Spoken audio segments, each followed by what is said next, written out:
Welcome back again, everyone, to another episode of Big Red's Isopods.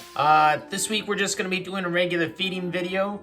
Just going to take a look at some isopods chowing down, and I hope you guys enjoy.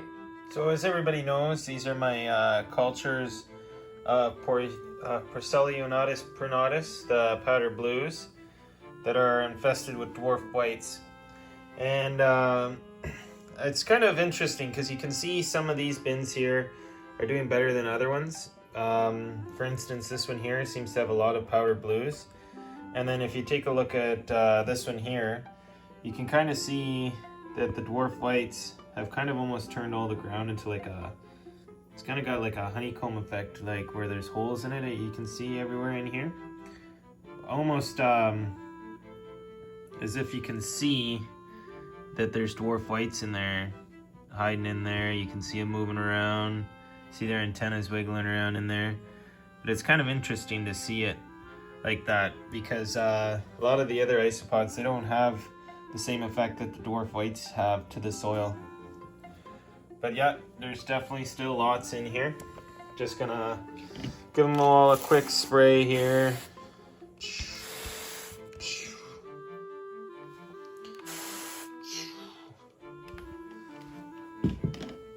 Then I'm actually I'm gonna feed them some fish food this week. This is just some leftover carrot from last week that's in there. Fish food, fish flake, whatever you want to call it.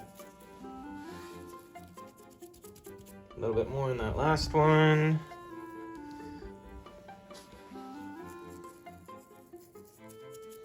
And we're actually gonna add some more leaves in here.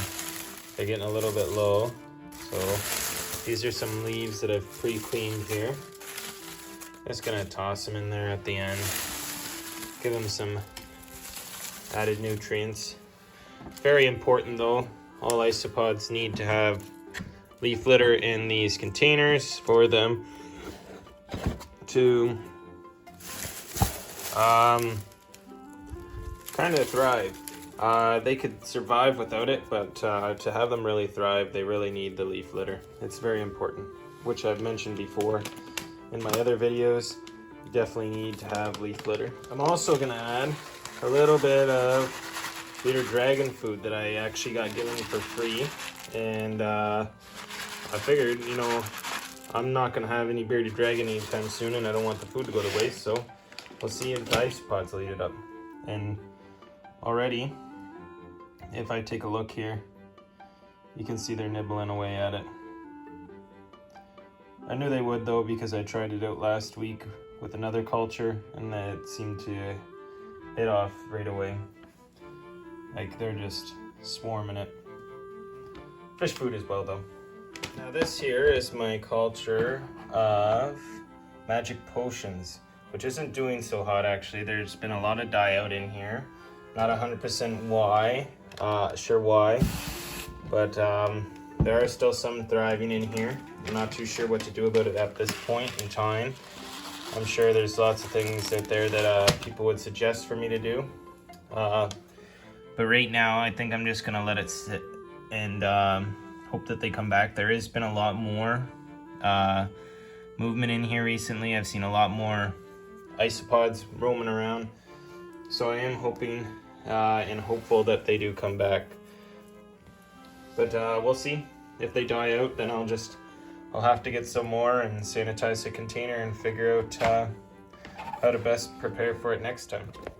Over here is the wild type container of the Trilicupus rathkai, I think it was, or Trilicupus. I'm not too sure how to pronounce it, but it's the ones I caught in my garden. They're still doing strong, doing really well. There's isopods running all over the place, lots of munkai. They're doing really, really well. If I take a look under here, you're gonna see lots and lots of isopods running around. We'll just leave it like that for now. Give them a quick spritz. A little bit of food.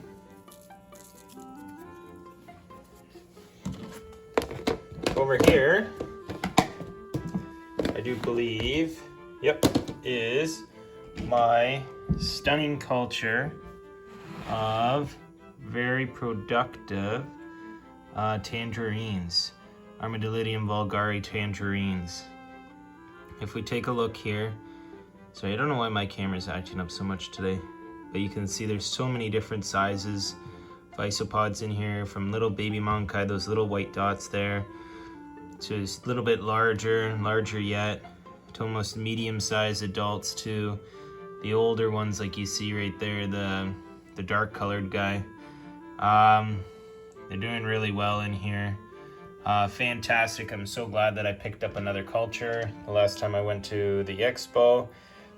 And yeah, I can kind of apologize that I haven't been to any expos since the last video. I know there has been lots of them, but unfortunately I just changed shifts from a day shift at my work to a weekend shift.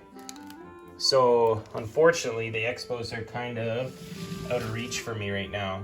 I can't really go to them unless I were to book a day off, and I need the money right now, so don't we all? Anyway, move on over here to my Dietalis, Procellio Dietalis bin, my giant canyons. Let's get them down real quick here, which are doing fantastic. I don't know if you can see here. Oh, maybe I can get a shot of her. There's the isopod right there on the edge of the bark. Her belly's full of baby monkai. You can kind of see it there, this one right here. You can see that she's got a fairly large yellowish white sac on her stomach, which is just kind of like a pouch where they hold on to all their young before they release them down into the soils. So that's really nice to see. Lots of reproduction happening in here. Lots of good things happening with these isopods here. Leaves, and they're good to go.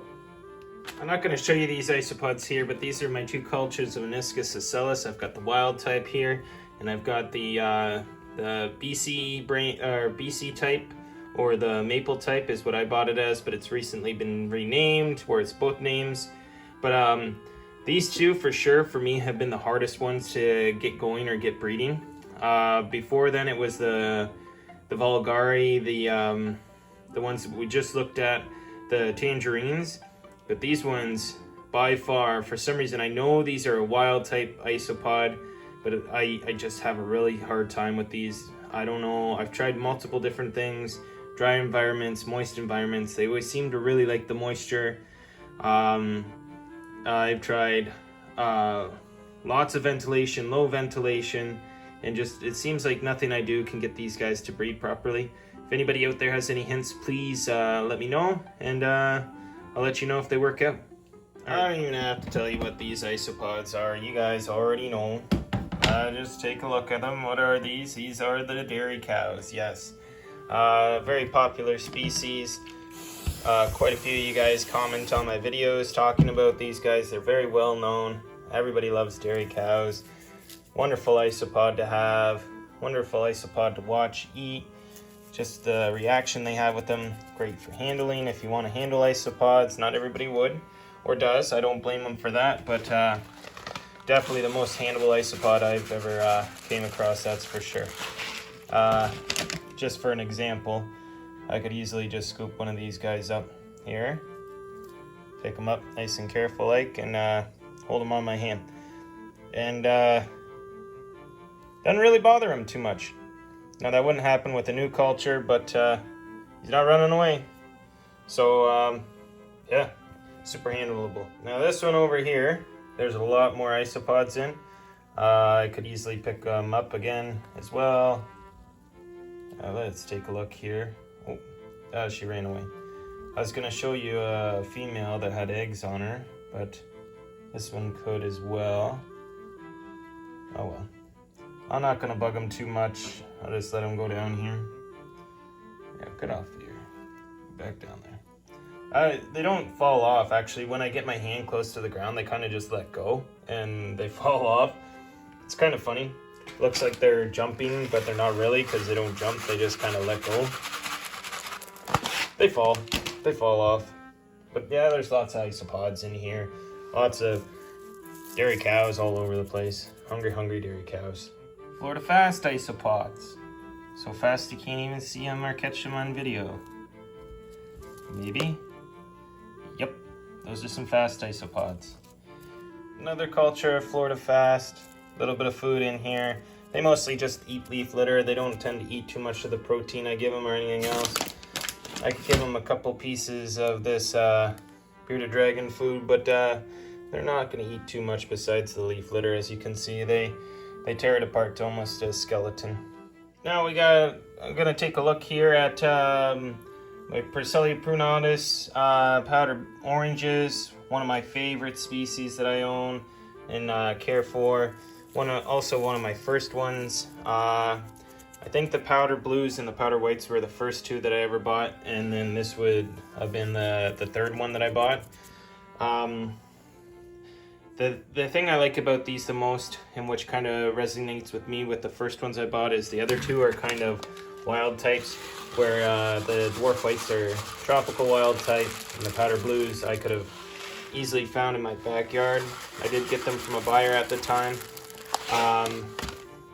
I didn't really know that they were in the backyard. Ones I had seen never really looked like this. Never really looked like the Persella species kind of style. But since then I have found some in the backyard. You don't find them in quite as big numbers as you do some of the other things around my area. We have a lot of Vulgari here, a lot of Spinocornis here, around bricks and rocks. Spinocornis is really popular where I live. Also, there's quite a bit of Aniscus ocellus in the wild, and it was really surprising because I have a hard time. Now we're kind of getting into some of the more interesting isopods I got here. We got our Klugiai Serbia locality. There's a lot of springtails in here. There's a lot of die out early in this culture, so a lot of the isopods in here are really small. There is a lot of them, as you can see here, but they are quite small, so it is going to take some time for this to get up to breeding size again. I'm sure if actually I'll flip it over. It's been a while since I flipped it over. Oh, there is quite a few under here, but as you can see, the adult size, there's not a lot. There's maybe 4 or 5, maybe 6 adult sizes. See, there's a good adult size down there. And as you can see, he is a lot larger than a lot of these. I'm sure some of these are getting close to breeding size, but they're not nearly as large as they should be or they need to be to get back up to where I'd like them to be. Still a lot of isopods in here, still doing really well, so I'm going to give them a healthy bit of food here. Not too terribly much because they're still a smallish culture compared to some of the other ones I got. But they are doing great.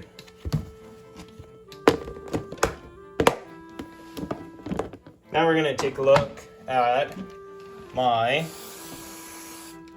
Oreo crumbles, my Persella prunatus powder species, which is these ones are called Oreo crumbles here, which are a very beautiful isopod, very wonderful, very high in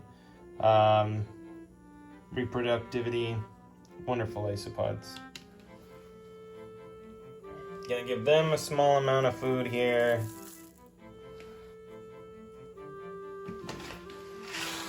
Or a healthy amount of food, I should say. And then a little bit of the bearded dragon food. Alright, here we got 3 more cultures. I'm going to start with the big bin here. This is one you guys already know about, which is my species of scabers. Persella scaber koi. Extremely beautiful species. Probably one of my most diverse in color species, 100%. It's got to be. The Valencia would definitely be a runner-up with their 2 different color morphs that come about, with the females being mostly a darker color and the males being kind of an orangey color. Just a beautiful species. Wonderful. to have in my collection. And surprisingly, the only scaber. Oh yes, I must mention that scabers are the only one. Scabers are also found native in Ontario, where I live. Not ones that would look like this. Actually, I guess I'll show you real quick here. A friend of mine gave me these. These are another species of scaber. Here, let me just focus the camera. Which I didn't think had a name, but if you take a look there, they actually call these Calico. They kind of got a yellowish black, different colorations on them. Let's see if I can get a better shot here. There you go. On the back of them here, they almost got a multicolor there, kind of like a calico cat, and that's where they get their name from. Give them a quick tap there, knock them down in there. They've been in this container for a little bit. I am meaning to rehome them sometime soon. I haven't got around to it yet, but yeah, that's something kind of behind the scenes that I haven't told you guys about yet. Give them a little bit of leaves, and they're gonna be good to go for another week. Then this here, you guys already know about as well, I do believe. This is my culture of Espanola, or Espanol. I'm not too sure which exactly it is. Obviously, they are reproducing though. You can take a look there. You can see a tiny little monkai right there wandering around. So best just leave that alone as is. And we'll take a look at that some other time when they've kind of built up their numbers a little bit more. For now, I'm just gonna give them a little bit of food, and I'm gonna leave them for another week. Alright guys, these are two cultures you know extremely well. These are my two cultures of, well, one of them being Armadillidium maculatum, the zebras, which are very favorite species of a lot of people, including myself. It's not my most favorite species, but it's definitely a really, really cool one. Really like how they got the stripes, and there's so many different varieties in here. Some of them having more blob-like stripes with a lot of black, other ones having more consistent stripes. I've noticed that these guys are kind of really patchy for zebras. If I wanted to get a higher stripe variation, then I'd have to probably breed for that. As of right now, I'm not doing any specialty breeding. Been kind of busy with other stuff, but eventually I am going to separate some of these guys up, and I know there's some chocolates I could get out of here. Maybe I'll specialize in high stripe patterns, low stripe patterns, but as of right now, I'm not doing any of that. And over here, we have my culture of milkbacks, which there is extremely large amount of, just like the dairy cows. Although different from the dairy cows, you do kind of have to breed them specifically to try to keep the milkback trait. As you can see in here, there's a lot of them where the milkback trait is kind of disappearing.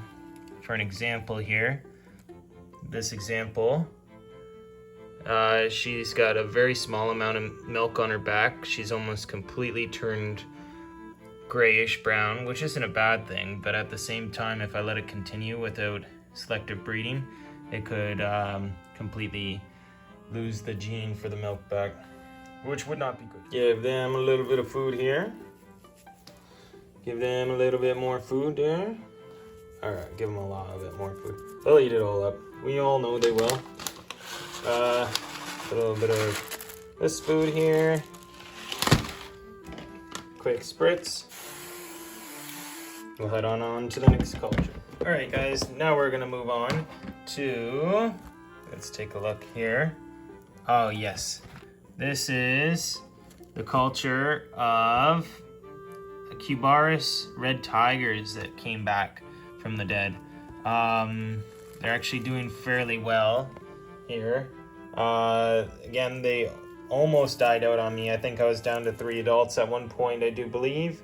And they kind of came back on me in the most awesome way.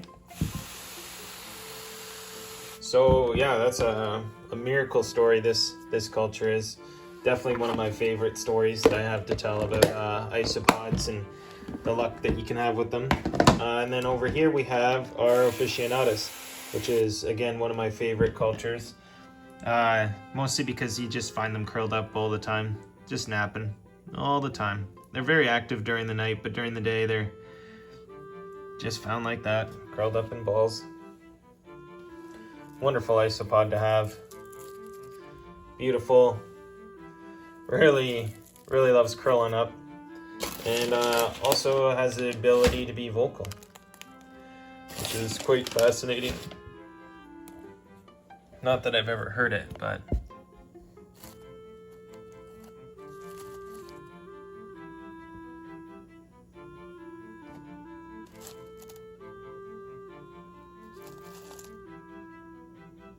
no, nothing. This is my wonderful culture of Cubaris marina, which is extremely overpopulated, but I'm not mad about that whatsoever. Great culture, great isopod. Definitely gonna need to split this up as well. There's also some morphs in here I need to take out and deal with. I'm gonna give them a lot of food, because there's a lot in here. Give them a quick spritz down here.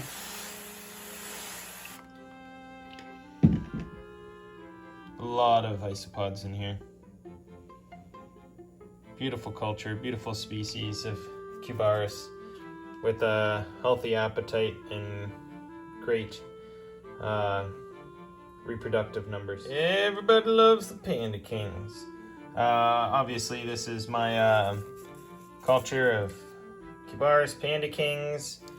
Probably one of my most expensive isopods, retail wise. I don't know, then the price could have gone down. Lots of isopods in here. Really healthy culture. There was a little bit of die out in here, but that quickly turned back around. Did have some mold outbreak, but I added some springtails in here, and that seems to have fixed the problem. Always, whenever you have any mold outbreak in any of your isopod containers, the best thing you can do is get yourself a culture of springtails, which I got here. And that'll help you get rid of any of the problems that you could have. The classic 3 Spanish species I have. The Magnificus, which we probably won't see too many today. They tend to hide. Oh, if you take a look down in there, in the darkness, I saw some juveniles run around. Gone now though. Might see something. Might not. Don't usually see a lot with these. You can see their antenna sticking out from there, his tail poking out. But they don't usually come out and about. They usually just stay hidden. The Magnificus really do. Being a larger isopod, I'm sure they have lots of predators where they're from in Spain, so they've probably learned to keep it really low key. Take a look over here. This is the Expansus culture, I do believe. Yep. They stay hidden quite a lot as well. They've been reproducing quite a bit recently. If you take a look down in the corner there, you'll see one. But for the most part, they stay pretty hidden. And then finally, we're going to take a look at the Bolivari culture here. Give them a good spritz down. These guys really like their moisture in comparison to a lot of the Spanish species. They're doing fantastic. Lots of adults.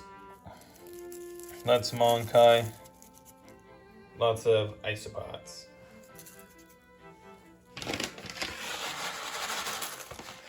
And the last 2 cultures we're going to take a look at today are my Armadillidium jastroi and the Procelio hasi. So we'll start with the jastroi here. I'm going to give them some water over here a little bit. Don't want to put in too much because there is a lot of isopods down in here and I don't really want to drown them out. I am going to give them a fairly hefty amount of food for their container size because there is quite a few of them in here, and they are quite a large size.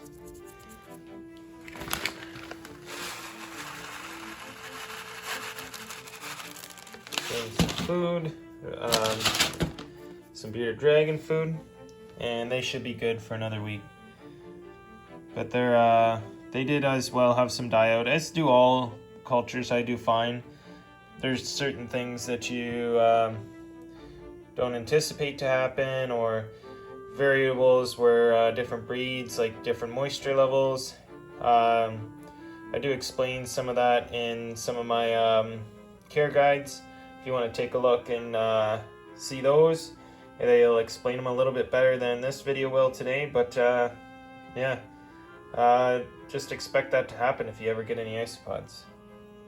But Armadillidium jastroi, a very beautiful isopod. Purple skirt, yellow dots. Biggest Armadillidium in the world.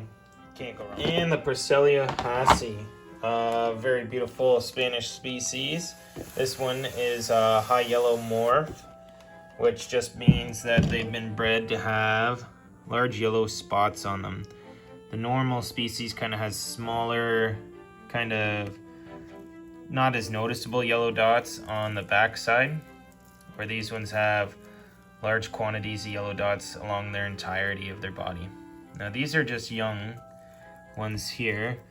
If I were to actually show you an adult, I don't know if there's any around, they would actually get quite large. They're probably hiding underneath there.